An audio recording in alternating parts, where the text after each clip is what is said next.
السلام علیکم۔ Urdu story corner channel میں خوش آمدید۔ امید ہے آپ سب خیریت سے ہوں گے۔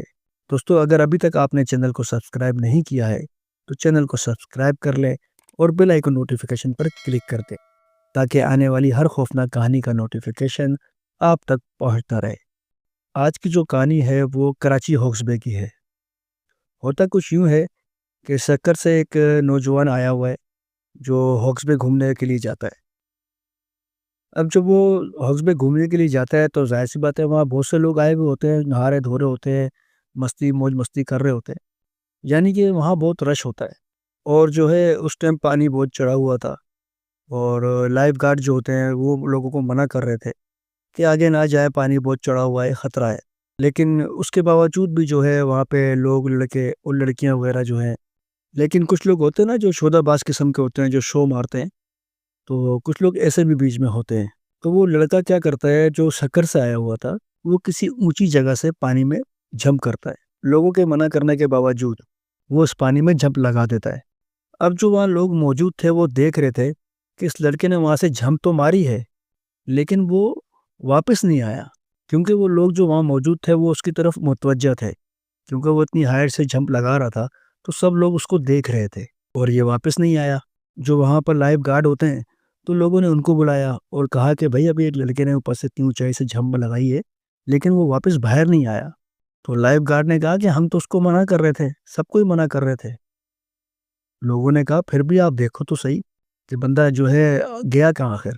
تو اللہ ان کو زندگی دے، جو بیچارے لائف گارڈ ہوتے ہیں، جو لوگوں کی جانیں بچانے والے ہوتے ہیں، انہوں نے اپنی جان پہ کھیل کے جو ہے سمندر میں ڈبکی لگائی ہے۔ تقریباً 1.5 گھنٹے کی کوشش کے بعد وہ اس لڑکے کی لاش کو جو ہے پانی سے باہر نکال کر لاتے ہیں۔ وہ لڑکا جو ہے مر چکا تھا۔ جب اس کی تلاشی لی گئی مرنے کے بعد تو اس کی جیب سے ایک آئی ڈی کارڈ نکلا، شناختی کارڈ۔ اس شناختی کارڈ پہ ایڈریس سکر کا لکھا ہوا تھا۔ اب ظاہر سی بات ہے لڑکا سکر کا تھا تو اس کی ڈیڈ باڈی کو بھی وہیں پہنچانا تھا۔ یہاں پر اس کو غسل دیا گیا اور کفن دفن کا انتظام کیا گیا۔ اب اس کے بعد جو ہے اس کی باڈی کو سکر یعنی اس کے آبائی گاؤں میں لے جانا تھا۔ ایک ایمبولینس کا ارینج کیا گیا، جو ہمارے یہاں پہ ایمبولینس چلتی ہیں، ایک ایمبولینس کا ارینج کیا گیا۔ وہ ڈیڈ باڈی ایمبولینس میں رکھ دی اور ڈرائیور جو ہے اس کی باڈی کو لے کر سکر کے لیے روانہ ہو گیا۔ ہائی وے پہ گاڑی جو ہے داخل ہوتی ہے اور گاڑی اب ہائی وے پہ چل رہی ہے اور گاڑی چلاتے ہوئے ڈرائیور یہی سوچ رہا ہے کہ اس کو میں سکر چھوڑ کے صبح وہاں سے مجھے واپس بھی نکلنا ہے، اور ہائی وے پہ فل اندھیرا ہے، تاریکی چھائی ہوئی ہے اور سناٹا ہے، اور ہلکی ہلکی بارش کی پھوار بھی پڑ رہی ہے اور گاڑی کے وائپر بھی چل رہے ہیں، اور یہ ہائی وے پہ ڈرائیور جا رہا ہے اور ڈیڈ باڈی ساتھ ہے۔ پھر اچانک دوستوں کیا ہوتا ہے کہ ایک بلاسٹ کی آواز آتی ہے، تو گاڑی جو ہے نا تھوڑی لڑکھڑا جاتی ہے، کیوں گاڑی سپیڈ میں ہوتی ہے اور سپیڈ میں ہوتے ہوتے ایک دم بلاسٹ کی آواز آتی ہے اور گاڑی جو ہے ڈرائیور سے تھوڑی لڑکھڑا سی جاتی ہے، کیوں کہ جو ڈرائیور سائڈ کا جو ٹائر تھا نا وہ بلاسٹ ہوا تھا۔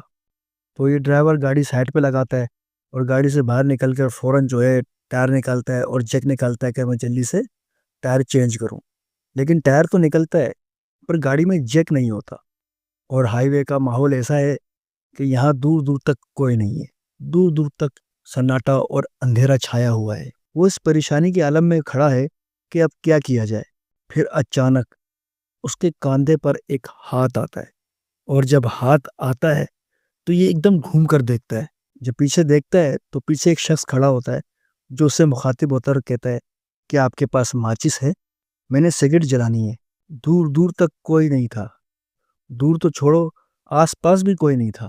یہ اس کو دیکھ کے گھبرا جاتا ہے اور گھبراہٹ کی عالم میں یہ جیب میں ہاتھ مار کے لائٹر نکال کر اس کو دے دیتا ہے۔ وہ شخص سگریٹ جلاتا ہے اور اس ڈرائیور سے کہتا ہے کہ آپ کچھ پریشان لگ رہے ہیں۔ اس نے پھر اپنا معاملہ اس کے ساتھ شیئر کیا اور کہا کہ ہاں میں پریشان تو ہوں، میری گاڑی کا ٹائر بلاسٹ ہو گیا ہے۔ اس بندے نے کہا آپ پریشان نہ ہوں، آئیے میں آپ کی مدد کر دیتا ہوں۔ وہ شخص جو ہے ٹائر کی طرف جاتا ہے اور اسے کہتا ہے کہ آپ کے پاس جیک؟ تو وہ کہتا ہے جیک تو نہیں ہے میرے پاس۔ تو اس نے کہا اسپیئر ویل؟ اس نے بولا جی اسپیئر ویل تو یہ میرے پاس پڑا ہوا ہے، یہ لا کے رکھ دیا ہے میں نے یہاں پر۔ تو اس بندے نے کہا اچھا اب ایک کام کریں، مجھے ایک لوہے کا راڈ دے دیں جو مجھے سپورٹ مل جائے۔ اب وہ ڈرائیور جو ہے راڈ لینے کے لیے گاڑی میں آیا ہے۔ جب یہ گاڑی میں آیا ہے اور جہاں پہ ڈیڈ باڈی پڑی ہوئی ہے وہاں اس کے نیچے ایک باکس ہوتا ہے جو ٹول باکس کھلاتا ہے۔ اب جیسے ہی یہ گاڑی کی طرف آتا ہے اور ٹول باکس کے لیے ہاتھ لگاتا ہے تو کیا دیکھتا ہے؟ ڈیڈ باڈی اپنی جگہ پر نہیں ہے۔ اب یہ سوچنے لگ گیا کہ لاش کہاں گئی؟ تو پھر اچانک اس کے کاندھے پر ہاتھ آتا ہے اور وہ کہتا ہے کہ پریشان نہ ہو، میں تمہاری مدد کے لیے آیا ہوں اور امید کرتا ہوں کہ میں تمہاری مدد کر رہا ہوں کہ تم بھی میری مدد کرو گے۔ پھر وہ 5 منٹ میں گاڑی کا ٹائر بدل دیتا ہے اور پھر وہ ڈرائیور سے کہتا ہے کہ میرے ہاتھ خراب ہو گئے ہیں، تم مجھے گاڑی سے کوئی فالتو کپڑا لا دو۔ اب وہ ڈرائیور ایمبولینس کی طرف کپڑا لینے کے لیے جاتا ہے۔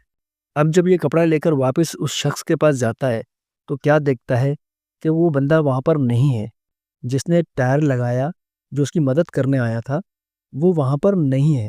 تو ڈرائیور دوڑ کے جاتا ہے گاڑی کے اندر کی طرف جہاں پر اسٹریچر تھا، تو کیا دیکھتا ہے؟ وہی شخص جو ٹائر لگا رہا تھا، جو اس کی مدد کے لیے آیا تھا، وہی اسٹریچر پر لیٹا ہوا ہے، مرا ہوا، وہ ڈیڈ باڈی جو لیٹی ہوئی ہے۔ اس ڈرائیور نے پہلے اس کو دیکھا نہیں تھا کہ یہ ڈیڈ باڈی کس کی ہے، کون ہے، اس کا چہرہ اس نے دیکھا نہیں تھا۔ ڈرائیور نے اس کو اس وقت پہچانا جب وہ اس کو ٹائر لگا رہا تھا۔ اس نے یہی سوچا کہ یار یہ تو ابھی میرے ساتھ ٹائر لگوا رہا تھا اور یہ یہاں لیٹا ہوا ہے۔ اب اس ڈرائیور کو جتنی بھی آیتیں آتی تھیں اس نے وہ سب پڑھ لی، کیونکہ اب اس کو پتہ لگ چکا تھا کہ جو میرے ساتھ یہ ٹائر لگوا رہا تھا، جو میری ہیلپ کر رہا تھا، وہ یہ ڈیڈ باڈی تھی۔ لیکن ڈرائیور وہاں سے بھاگا نہیں، کیونکہ انسانیت بھی کوئی چیز ہے۔ ڈرائیور کے ذہن میں بس ایک ہی بات چل رہی تھی کہ یار میں تمہاری مدد کر رہا ہوں، امید ہے تم بھی میری مدد کرو گے۔ اور اس کی مدد یہ تھی کہ اس کا جو جنازہ ہے، ڈیڈ باڈی ہے، وہ اس کے گاؤں، اس کے رشتہ داروں تک، اس کے گھر والوں تک پہنچائی جائے۔ یہ اس کی مدد تھی، کیونکہ جو ڈوبنے والا شخص تھا، جس کی ڈیڈ باڈی تھی، وہ تو اکیلا ڈوبا تھا، اس کے ساتھ تو کوئی تھا ہی نہیں۔ تو اس لیے اس نے کہا تھا کہ میں تمہاری مدد کر رہا ہوں، تم میری مدد کرو گے۔ وہ مدد یہی تھی، کیونکہ اس کے ساتھ کوئی تھا نہیں، تو اسی نے ہی اس کے گاؤں تک اس کو پہنچانا تھا۔ تو دوستو، کہانی آپ سمجھ گئے ہوں گے کہ مطلب اس کو اپنی ڈیڈ باڈی جو ہے، جو بندہ ڈوب کے مرا تھا، اس کو اپنے گاؤں تک یہ اپنی باڈی پہنچوانی تھی، کیونکہ اس کی مدد کے لیے اگر کوئی نہ آتا اور ٹائر چینج نہ ہوتا تو اس کی ڈیڈ باڈی وہیں پڑی رہ جاتی۔ تو اسی لیے اس نے جو ہے اس کی مدد کی اور ٹائر لگایا اور دوبارہ آ کر اپنے اسٹریچر پر لیٹ گیا، تاکہ جو ہے میں اپنی جگہ پر، اپنے مقام تک پہنچ سکوں۔ اور ساتھ میں یہ بھی ہے کہ ایمبولینس والے کو اس کی یہ بات یاد رہ گئی، مدد والی، ورنہ کوئی اور ہوتا تو وہ لازمی وہاں سے بھاگ جاتا۔